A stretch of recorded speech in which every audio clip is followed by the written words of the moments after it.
Rickshaw taxi चालकांना मराठी सक्तीची मुदतवाढ देण्याचा निर्णय आज घेणार परिवहन मंत्री प्रताप सरनाईकांची माहिती। तर मराठी बोलणार नाही हा माज खपवून घेणार नाही, सरनाईकांनी ठणकावलं। परप्रांतीयांची दादागिरी खपवून घेऊ नका, मनसे अध्यक्ष राज ठाकरेंच्या कार्यकर्त्यांना सूचना।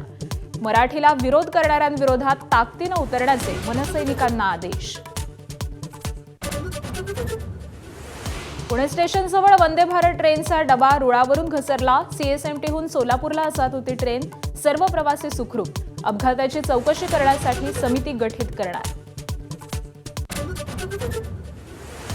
2019 मध्ये कणकवलीत सरकारी अधिकाऱ्यावर चिखलफेक प्रकरणी मंत्री नितेश राणे दोषी। नितेश राणेंना 1 महिन्याच्या कारावासाची शिक्षा, तर शिक्षेवर स्थगितीसाठी राणेंची उच्च न्यायालयात धाव। महाराष्ट्रासह देशभरात 50 जवळ पारा, उष्णतेने सर्वसामान्य बेहाल। अमरावती वर्ध्यात तापमान 46 अंशांवर, तर 29 तारखेपासून 2 दिवस पावसाचा अंदाज। Headlines brought